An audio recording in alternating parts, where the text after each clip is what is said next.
옛날 어느 고을 욕심 많기로 소문난 김대감네 집 뒷마당에는 이 집의 보물인지 일꾼인지 분간이 안 가는 사내가 하나 있었습니다. 이름은 판수. 큰 덩치는 산만해서 소 한 마리를 어깨에 메고도 산길을 오를 괴력을 가졌지만 허 웃는 그 얼굴만큼은 갓 태어난 송아지처럼 순박하기 그지없었죠. 판수는 오늘도 산더미처럼 쌓인 장작을 패고 있었습니다.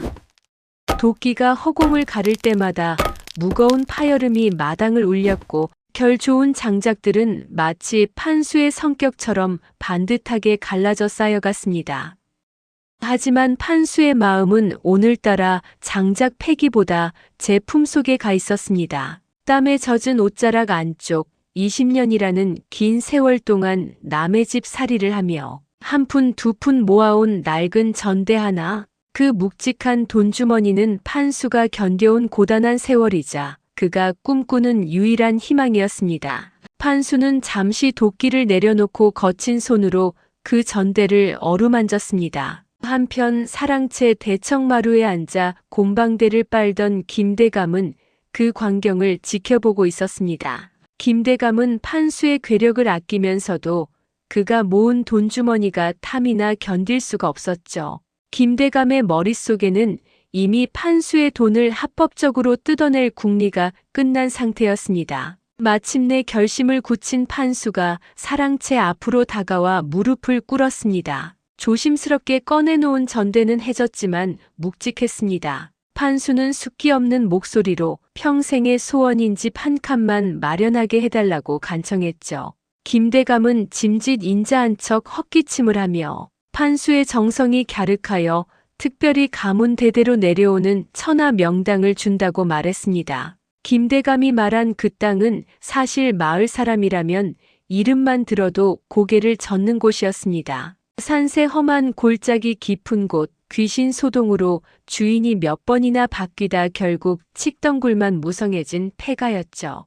이름하여 도깨비터였습니다. 하지만 김대감의 입에서는 청산유수 같은 거짓말이 흘러나왔습니다. 좌청룡 우베코가 굽어 살피고 앉아만 있어도 재물이 쏟아질 명당 중에 명당이라는 감언이설에 순진한 판수의 눈은 등잔불처럼 밝아졌습니다. 판수는 앞뒤 재지 않고 평생 모은 전대를 김대감에게 바쳤습니다. 그리고 손에 쥔 것은 누렇게 빛바랜 집 문서 한 장. 판수는 그것이 세상에서 가장 귀한 보물이라도 되듯 가슴에 꼭 품었습니다. 이제 머슴이 아니라 당당한 집주인이라는 생각에 판수의 발걸음은 구름 위를 걷는 듯 가벼웠습니다. 마을 어귀를 지나며 판수는 만나는 사람마다 자랑을 늘어놓았습니다. 하지만 판수의 들뜬 목소리와 달리 마을 사람들의 표정은 싸늘하게 식어갔습니다. 어떤 이는 대놓고 판수의 등 뒤에 대고 손가락질하며 비웃었습니다.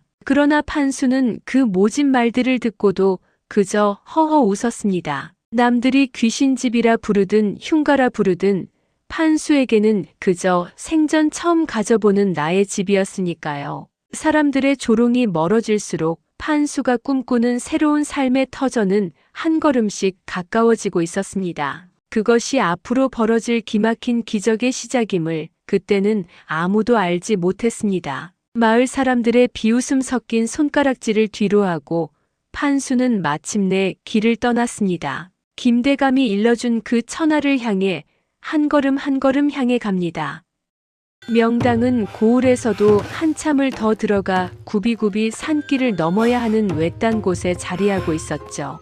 판수의 어깨 위에는 집채만한 지게가 얹혀 있었습니다. 사람의 발길이 끊긴 지 오래된 산길은 가시덩굴이 앞을 가로막고 발밑에 흙은 금방이라도 무너질 듯 위태로웠습니다. 하지만 판수는 그저 콧노래를 흥얼거리며 무거운 지게를 지고도 성큼성큼 길을 만들어 나갔습니다. 땀방울이 턱끝에 맺혀도 그저 제 집으로 향하는 이 길이 꿈만 같아 판수의 얼굴에는 연신 싱글벙글 웃음꽃이 피어 있었습니다. 보랏빛 노을이 산등성이를 넘어갈 무렵 판수는 드디어 목적지에 도착했습니다. 하지만 그곳에 나타난 것은 명당이 아니라 귀신조차 무서워 달아날 것 같은 처참한 흉가였습니다. 집 전체는 뒤엉킨 칡덩굴에 칭칭 감겨 숨을 헐떡이고 있었고 문짝은 썩어 문드러져 바람이 불 때마다 비명 같은 소리를 냈습니다.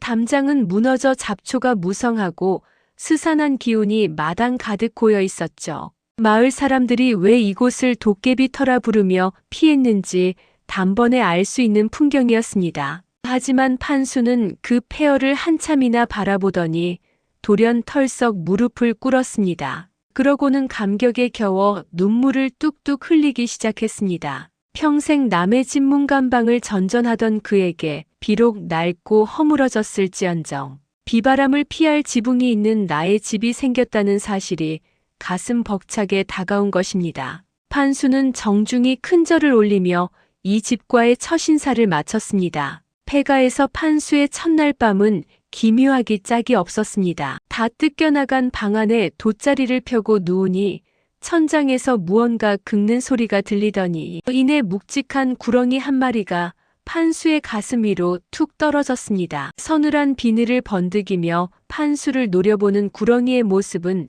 등골을 오싹하게 만들었지만 판수는 오히려 그 구렁이를 부드럽게 쓰다듬었습니다. 산골 밤바람이 찬데 마침 잘 되었다며 그 차가운 구렁이를 목에 목도리처럼 두르고는 허허 웃으며 눈을 감았습니다. 이 순박하고도 기이한 사내의 코 고는 소리가 방 안을 가득 채우자 집안을 떠돌던 음산한 기운들도 당황한 듯 움찔거리기 시작했습니다. 판수가 정성껏 마당을 쓸고 닦으며 집을 아끼는 마음을 보이자 판수가 오랫동안 차갑게 식어있던 집의 정령들도 조금씩 마음을 열기 시작한 것이죠. 판수가 아무도 살 수 없다던 흉가의 판수의 온기가 스며들면서 도깨비터의 진정한 비밀이 서서히 깨어날 준비를 하고 있었습니다. 도깨비터에서의 아침은 판수의 우렁찬 기지개 소리와 함께 밝았습니다. 남들은 귀신 소굴이라며 근처에도 못 올 으스스한 곳이었지만 판수에게 이곳은 평생 처음 가져본 내 집이자 천하의 대궐이나 다름없었습니다. 판수는 해가 뜨기도 전에 소매를 걷어붙였습니다. 20년 머슴살이로 다져진 몸놀림은 예사롭지 않았으나 그가 집을 고치는 방식은 보통 사람들의 상식을 훌쩍 뛰어넘는 것이었습니다. 기둥이 썩어 집이 옆으로 비스듬히 기울어져 있으면 판수는 연장을 찾지도 않았습니다. 그저 커다란 어깨를 기둥에 떡하니 갖다 대고는 단 한 번의 기압과 함께 힘을 주었습니다. 그러면 우두둑 소리와 함께 집채만한 기둥이 단번에 바로 섰지요. 마당에 주춧돌이 빠진 자리에는 산에서 주워온 커다란 바위를 통째로 들고 와턱하니 박아 넣었습니다. 판수에 무식할 정도의 괴력이 닿는 곳마다 흉가는 조금씩 요새처럼 단단하고 늠름한 기와집의 형상을 갖춰갔습니다. 집이 튼튼해지자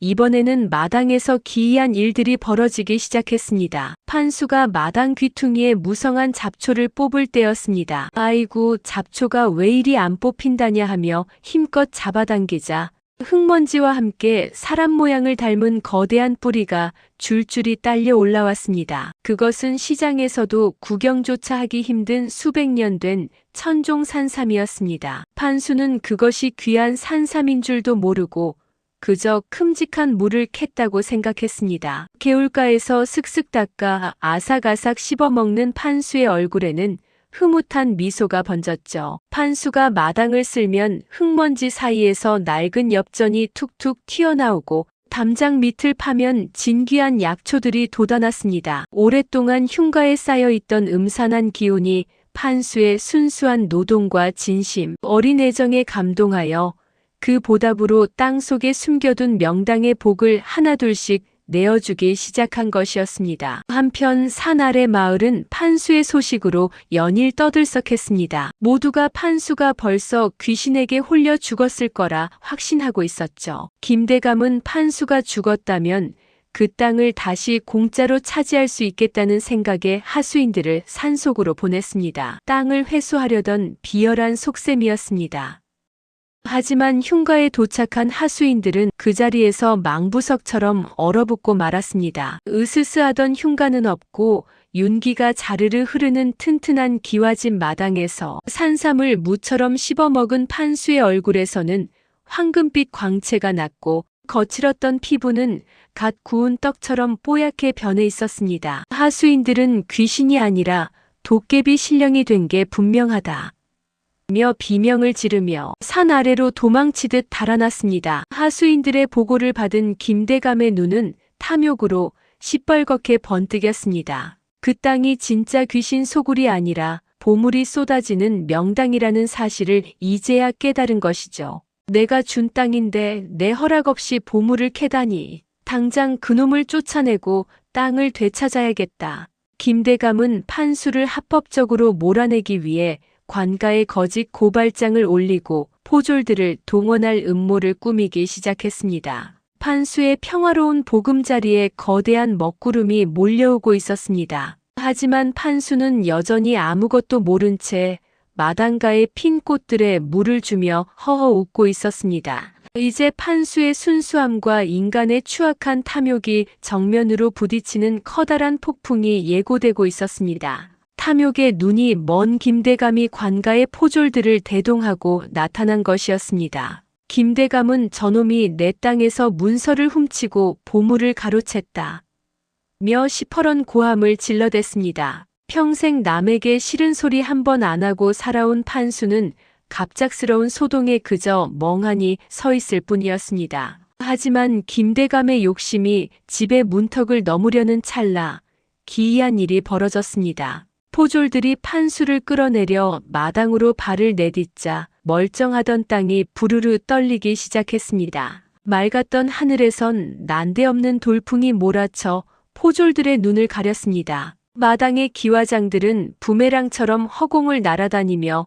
침입자들의 앞을 가로막았고 마당에 쌓여있던 장작더미들이 스스로 일어나 포졸들의 다리를 휘감았습니다. 포졸들은 비명을 지르며 혼비백산하여 마당 밖으로 나동그라졌습니다. 판수의 괴력과 집의 영적인 기운이 하나로 맞물리며 엄청난 광채가 뿜어져 나왔습니다. 한바탕 소동이 지나간 자리 갑자기 콱직 하는 소리와 함께 방 안쪽 낡은 벽장 뒷벽이 허물어져 내렸습니다. 집이 스스로 자신의 가장 깊은 곳을 열어보인 것이었습니다. 무너진 벽 틈새에서는 먼지 덮인 단지들이 줄줄이 쏟아져 나왔습니다. 단지의 뚜껑이 열리자 그 안에는 세월의 때가 묻었음에도 여전히 눈부신 광채를 내뿜는 황금 금괴들이 가득 들어 있었습니다. 그뿐만이 아니었습니다. 금괴 더미 사이에서는 낡은 서첩 하나가 발견되었습니다.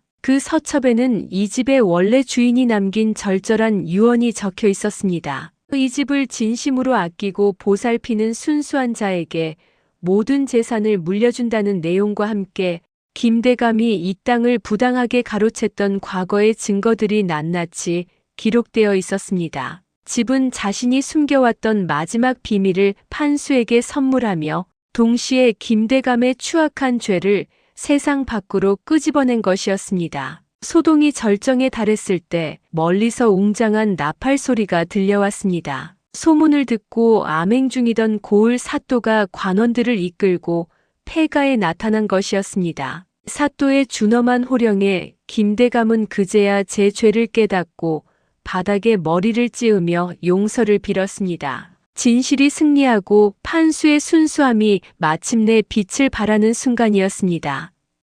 남의 땅을 제 땅인 양 속여 팔고 죄 없는 머슴의 피땀 어린 돈을 가로챈 죄는 결코 가볍지 않았죠.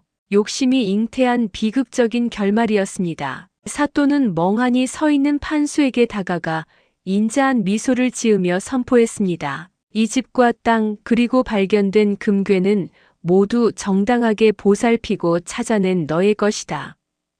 평생 남의 집 마당만 쓸던 판수에게 생전 처음으로 온전한 내 것이 생기는 순간이었습니다. 판수는 어리둥절한 표정으로 제 손에 쥐어진 진짜 집 문서를 한참이나 내려다보았습니다. 부자가 된 판수는 예전의 판수와 다를 바가 없었습니다. 그는 비단 옷을 입고 거드름을 피우는 대신 산 아래 가난한 이웃들을 모두 집으로 초대했습니다. 자신을 비웃고 조롱했던 마을 사람들까지도 한 명 한 명 따뜻하게 맞이했죠. 판수의 마당에는 소뚜껑만한 전이 붙여지고 고기 굽는 냄새가 온 산골에 진동했습니다. 판수는 항아리에 가득 든 금괴를 꺼내 마을 사람들에게 아낌없이 나누어 주었습니다. 사람들은 이제 이곳을 흉가가 아닌 금싸라기 명당이라 부르며 판수의 덕을 칭송했습니다. 판수의 진심이 차가운 사람들의 마음까지도 따뜻한 명당으로 바꿔버린 것이었습니다. 세월이 흘러 판수의 집은 고을에서 가장 아름답고 평화로운 곳이 되었습니다. 달이 휘영청 밝은 어느 날 밤, 판수는 마루에 앉아 어둠 속을 바라보았습니다.